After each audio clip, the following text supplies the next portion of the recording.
Olá pessoal, dando sequência ao nosso estudo do eletromagnetismo, hoje a gente vai entrar num assunto novo, que é o estudo das propriedades de alguns elementos de circuito. Nós vamos começar com o estudo da capacitância, que é uma propriedade de um elemento chamado capacitor. Ao longo do nosso curso, nós vamos ver alguns elementos básicos de circuito, como o capacitor, o resistor e o indutor, e o primeiro deles vai ser o capacitor, que tem uma propriedade física chamada capacitância. Então vamos entender o que é um capacitor e o que é a capacitância. Bem, a capacitância, essa grandeza física, é uma propriedade desses elementos que nós chamamos de capacitores. Basicamente, um capacitor é um dispositivo que armazena energia. Ele tem uma certa semelhança com bateria, mas ele armazena energia de uma maneira que você pode liberar essa energia de uma vez só. Mas como é que um capacitor ele armazena energia? Vamos dar uma olhadinha num capacitor por dentro. Esse aqui é um capacitor cilíndrico como esse aqui, e basicamente ele é formado por dois polos, ele tem um polo negativo e um polo positivo, e lá dentro você tem toda uma estrutura formada por várias placas de metal. São placas de algum metal condutor e que tem entre essas placas um material dielétrico. Nós vamos entender um pouquinho mais para frente qual que é o papel desse material dielétrico. E um capacitor, ele tem, como eu falei, uma propriedade de armazenar energia, mas diferente de uma bateria, ele tem a propriedade de descarregar essa energia de uma vez só. Uma bateria, ela fornece também uma certa quantidade de energia, mas que ela tem um fluxo de fornecimento dessa energia. Já um capacitor, essa energia ela pode ser descarregada rapidamente. Uma maneira, uma forma que a gente tem bem comum de usar capacitores é, por exemplo, em flashes de máquinas fotográficas, embora esse seja um elemento bastante usado em circuitos eletrônicos de um modo geral. Bem, mas como funciona um capacitor? Qual é a ideia por trás de um capacitor? Um capacitor ele é formado por duas cargas, vamos dizer assim. Uma carga positiva e uma carga negativa que se encontram no que a gente chama de placas condutoras. Então, um capacitor ele é formado por duas placas condutoras. Quando a gente coloca placa entre aspas aqui, é porque elas não precisam ser necessariamente na forma de uma placa. Elas podem ser numa forma de um cilindro, elas podem ser na forma de uma esfera, ou podem ser também na forma de uma placa, mas o importante é que elas sejam formadas de algum material condutor. Um capacitor, ele tem essas cargas, que são cargas contrárias, no entanto, ele é eletricamente neutro. Ou seja, todo capacitor ele tem duas placas, essas placas elas têm cargas contrárias, mas se você tomar toda a carga do capacitor, ele é um elemento que não tem carga líquida, ele é um elemento neutro. E a energia que é armazenada no capacitor, ela se armazena nas linhas de campo elétrico que existem entre essas duas placas aqui. Então nós vamos entender mais para o finalzinho dessa aula como é que essa energia se armazena e como é que a gente calcula, como é que a gente obtém essa energia armazenada no campo elétrico, ok? Bom, uma forma mais comum da gente ver por aí um capacitor é um capacitor chamado capacitor de placas paralelas, que tem uma placa aqui que tem uma determinada área, que a gente chamou de A, o outro capacitor, a outra placa, ela também tem uma mesma área, e elas têm cargas de igual módulo, mas de sinais opostos, são separados por uma certa distância, e entre essas placas existe um certo valor de um potencial elétrico. Essa ideia de relacionar essas grandezas físicas, que são a carga e o potencial, ela acontece na definição da chamada capacitância. E a capacitância ela é a constante de proporcionalidade entre a carga de um capacitor e a diferença de potencial entre as suas placas. Essa nova grandeza física né, ela pode ser escrita em termos de grandezas que nós já conhecemos a grandeza física de uma carga, que é o Coulomb, e de uma diferença de potencial volt. Então, a partir dessa combinação dessas duas grandezas físicas, nós temos uma nova grandeza física que é chamada de Farad. Então, o Farad é a unidade de capacitância. Normalmente, um capacitor ele tem uma capacitância muito pequena. Capacitores reais têm capacitâncias muito pequenas. Então, é muito comum a gente usar valores como o microfarad ou até mesmo o picofarad para descrever aí uma capacitância de um capacitor. Ok? E quando nós desenhamos um circuito, normalmente nós usamos esses símbolos para representar o capacitor, ok? Nem sempre um capacitor ele tem polaridade, né? Ou seja, pode acontecer de um capacitor ter a carga positiva nesse terminal e a carga negativa nesse terminal, ou vice-versa. Agora, quando ele tem o que a gente chama de polaridade, ele tem um símbolozinho um pouquinho diferente, no qual uma das placas é curva e a que tem a carga negativa. Okay? Esses símbolos eles são usados em circuitos. Okay? Bem, agora, como que a gente carrega um capacitor? Né? Um capacitor, como nós sabemos, ele precisa ter uma carga, e essa carga, né, ela proporciona lá dentro do capacitor uma certa diferença de potencial. Então, essa figurinha aqui nos mostra mais ou menos um esquema real de como é que você carrega um capacitor. Você liga uma placa num dos terminais de uma bateria, normalmente uma bateria tem uma certa diferença de potencial conhecida. Você liga a outra placa a outro terminal da bateria. Nós sabemos que existe uma diferença de potencial entre essas baterias. E quando você liga essa chave, vai haver uma transferência de cargas de uma placa para outra. Esse esqueminha, esse desenho, ele é normalmente desenhado em termos de uma simbologia de circuitos através desse desenhozinho aqui. Então, aqui nós temos um capacitor, nós temos aqui essa chavezinha, que é uma chave liga e desliga, e aqui temos uma bateria. Ok? A bateria, ela sempre é representada por um sinal menos, com o traço maior, que significa o maior potencial da bateria, e um sinal menos, com um símbolozinho menor e mais grossinho aqui, que representa o potencial menor da bateria. Então, entre esses pontos, entre esses dois terminais aqui, há uma diferença de potencial. Então, em um circuito como esse aqui, se nós estamos nessa região, nós estamos num potencial maior do que nessa região aqui. Ok? Nesse caso de um capacitor, veja só, esse terminal do capacitor aqui, ou essa placa A, ela está ligada ao maior potencial do capacitor. Desculpe, o maior potencial da bateria. Já a plaquinha B, ela está ligada, depois que a gente ligar a chavinha S, ao terminal de menor potencial. Isso significa que entre as placas A e B há uma diferença de potencial, ou seja, essa região tem um potencial maior do que essa região. E essa diferença de potencial é justamente esse ΔV que eu estou vendo aqui. Ok? Bem, então, quando nós ligamos a bateria, vai haver, por causa da bateria, uma transferência de cargas de uma placa para outra. O que vai determinar a quantidade de cargas que uma placa vai ter vai ser a capacitância e a diferença de potencial da bateria. Ok? Um aspecto muito importante de um capacitor é que você nunca tem um transporte de cargas entre as placas do capacitor.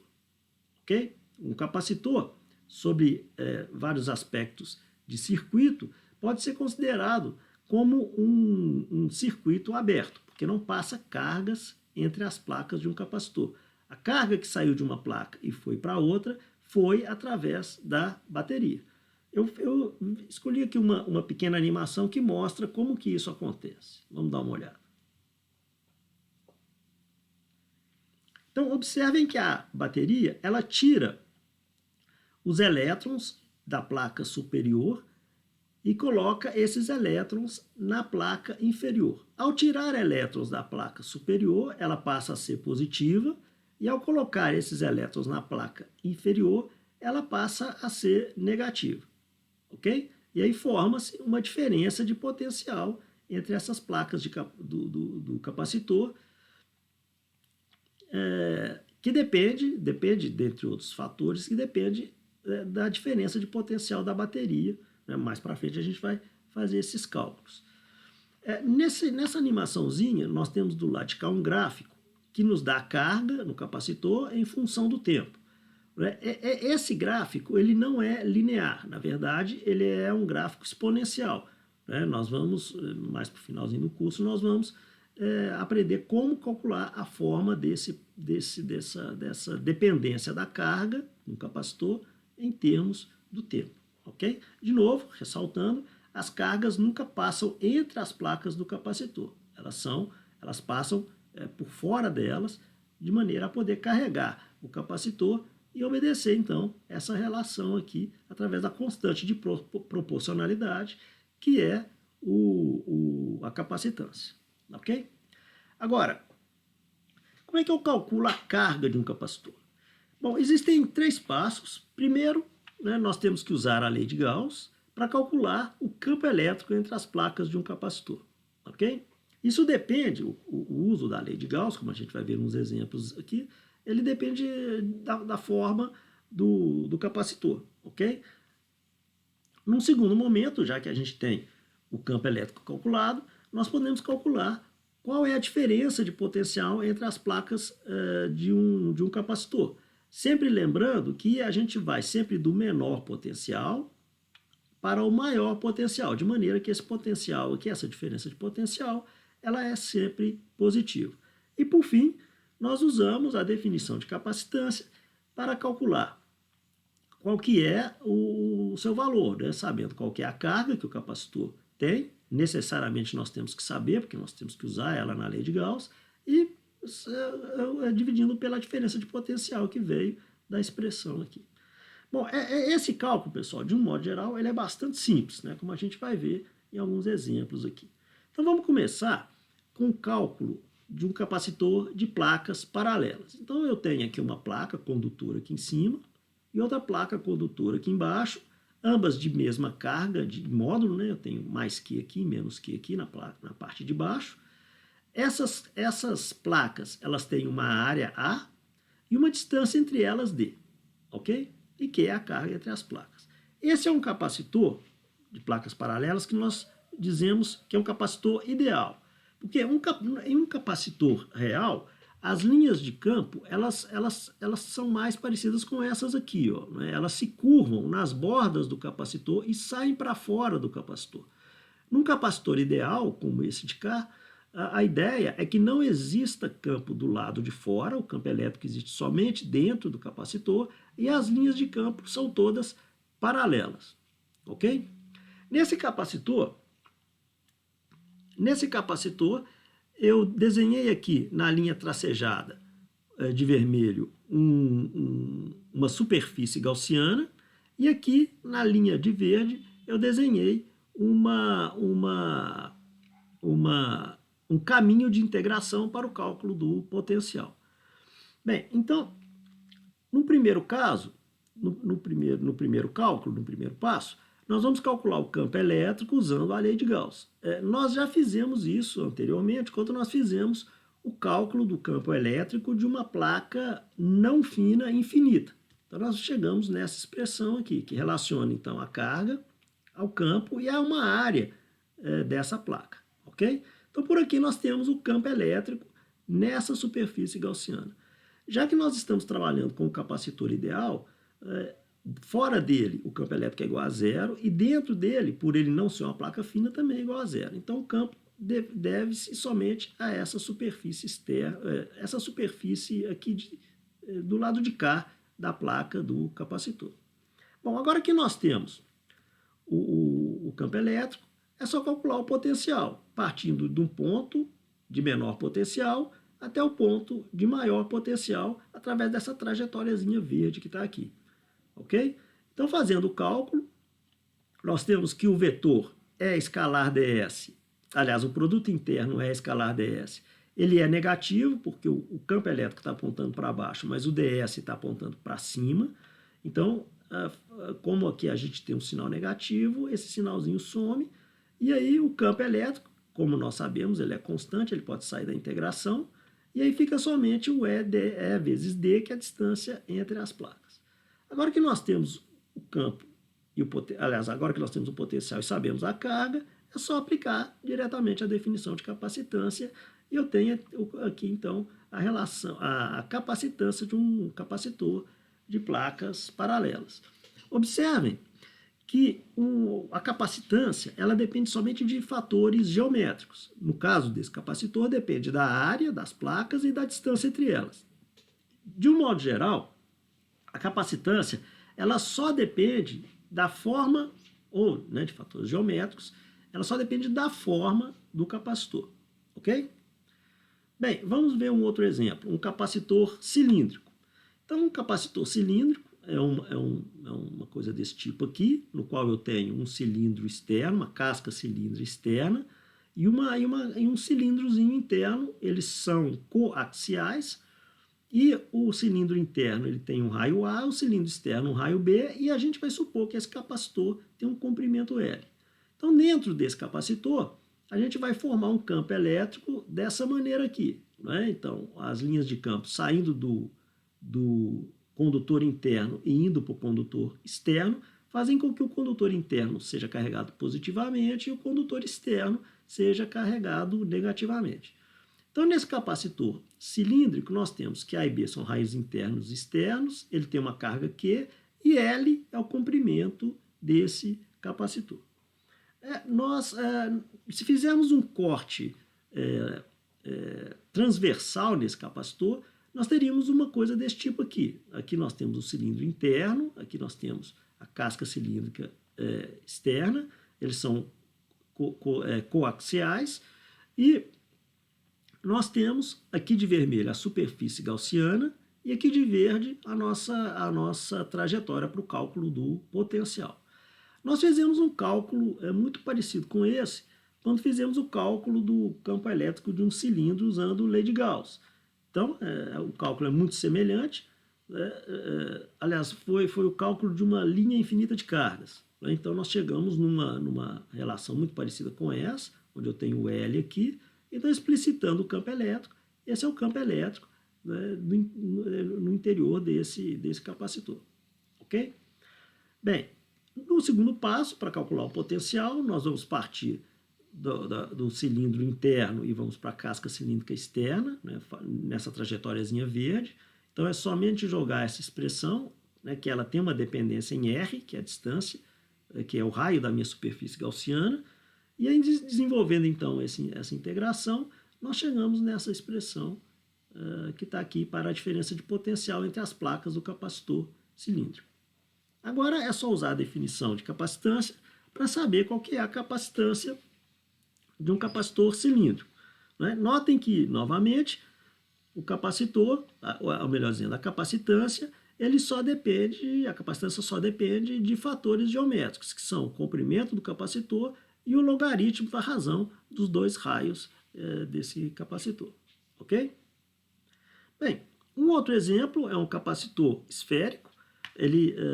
O desenho dele é bem semelhante ao desenho de um capacitor cilíndrico no seu corte transversal, e nós temos uma situação como essa. Né? Então, a gente tem uma esfera interna de raio R, né? A carga toda, como é um condutor, lembre-se que a carga sempre se posiciona na superfície externa do condutor. Então, esse condutor aqui ele tem carga na superfície externa, esse aqui então tem uma carga de mesmo valor induzida na superfície interna da casca esférica, e nós temos então essas linhas de campo. Escolha a superfície gaussiana que está mostrada em vermelho e o caminho de integração aqui em verde. Lembrando que o menor potencial está aqui e o maior potencial está aqui, né? Porque esse aqui é positivo e esse aqui é negativo. Então, o cálculo é muito, muito simples, né? O cálculo usando lei de Gauss, o campo elétrico, ele é muito parecido com o campo elétrico de uma carga pontual. Nós já fizemos esse cálculo algumas vezes. O potencial, então, basta então integrar essa expressão, agora nós temos uma dependência em R2 dentro do integrando, e nós vamos fazer a integração, né, entre a casca, o potencial menor, que é o B, né, ou seja, a esfera maior, e o A, que é a esfera menor. Então, fazendo esse cálculo, nós chegamos nessa expressão por potencial. O próximo passo é a aplicação aí da definição da capacitância. Ok? Então, chegamos nesse valor para a capacitância de um capacitor esférico. Novamente, a gente observa que a capacitância somente depende da forma do capacitor, ou seja, o produto dos raios e a diferença entre eles. Ok? Bem, então, para fechar essa aulinha de hoje, eu gostaria de falar, então, sobre o que é essa energia armazenada no capacitor. Nós vimos que uma energia ela se armazena no capacitor e que ela pode ser liberada repentinamente, né? Não lentamente, como é o caso de uma bateria. Então, para fazer o cálculo dessa energia armazenada no capacitor, a gente imagina que eu vou passar uma carga infinitesimal de Q' por um potencial V'. Então, para isso, necessariamente eu tenho que realizar um trabalho infinitesimal sobre essa carga, para que ela atravesse essa região de potencial V'. Só que o potencial, nós sabemos, né, ele está relacionado à capacitância com essa relação de Q sobre C. Ok? Então, ao integrar esse trabalho infinitesimal, eu tenho que o trabalho infinitesimal para fazer com que essa carga atravesse uma região de potencial V' é dado por Q2 sobre C, sendo C a capacitância do capacitor em questão. Ok? Bom, essa é uma energia potencial. Né? Ela pode ser relacionada, ela pode ser escrita em termos da carga de um dado capacitor, ou ela pode ser escrita através do potencial desse capacitor. Essas duas relações, elas são equivalentes, ok? Em particular, se eu sei qual que é a forma geométrica do meu capacitor, eu posso calcular agora não uma energia potencial, mas uma densidade volumétrica de energia. Para isso, eu preciso dividir essa energia total por uma densidade, por um volume, ou seja, a área vezes uma certa distância, no caso de um capacitor de placas paralelas, e chego então a essa expressão aqui, ok? Bem, nós vimos que o campo elétrico de um capacitor de placas paralelas, ele é igual, ele se relaciona ao potencial através dessa expressão aqui, né? Ou seja, V é igual a ED. Então, nós podemos escrever que a densidade de energia de um capacitor de placas paralelas é proporcional ao quadrado do campo elétrico no interior desse capacitor. Ok? Então, por essa expressão fica claro que o capacitor, de fato, ele é um dispositivo de armazenamento de energia. Ok? Bom, então eu acho que com relação à capacitância, né, eu acho que está legal. Né? Então, na próxima aula, a gente vai ver um pouquinho mais sobre capacitância. E lembrem-se de nunca deixar o estudo acumular. E se tiverem dúvidas, né, vamos usar os fóruns. Ok? Então tá bom. Até mais, pessoal.